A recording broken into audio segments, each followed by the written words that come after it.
நான் இருக்கும்போது. அது மாரி ஊர்ல வந்து பைண்டிங் பண்றது அவர் தான். ஸ்கூல்ல புக்கு எவனும் குடுக்குறாங்களோ இல்லையா, மொத்த பேர் புக்கும் ஊர்ல நம்ம வீட்ல இருக்கும். ஆனா பைண்டிங் எனக்கு தான் நடக்கும். அந்த கையிலேயே பண்ணுவாரு அவரு. அதோட இது எல்லாமே இன்னும் ஊர்ல கிடக்கு. அவரு கூட இருந்ததெல்லாம் அது வந்து வேற இது. காலைல போய் சொல்லுவாரு, எப்பா மயிலு நீ போடு. அப்பா போயிட்டு காலைல அப்பம் வாங்கிட்டு வரேன். ரைமிங்கோட சொல்லுவாரு. அப்பா போயிட்டு அப்பம் வாங்கிட்டு வரேன். அப்பம்னா இங்க இருக்க மாட்டாங்கிறாங்கல்ல, அது நம்ம ஊர் பக்கம் அப்பம். அப்பம் வாங்கிட்டு வரேன்பாரு.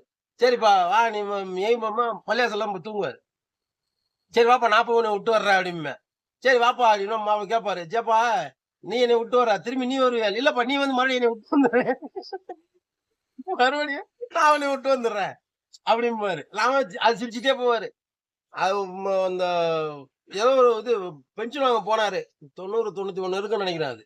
அப்பதான் பென்ஷன் வாங்க போனவர் தான். அதோட ஆள் மிஸ்ஸிங்.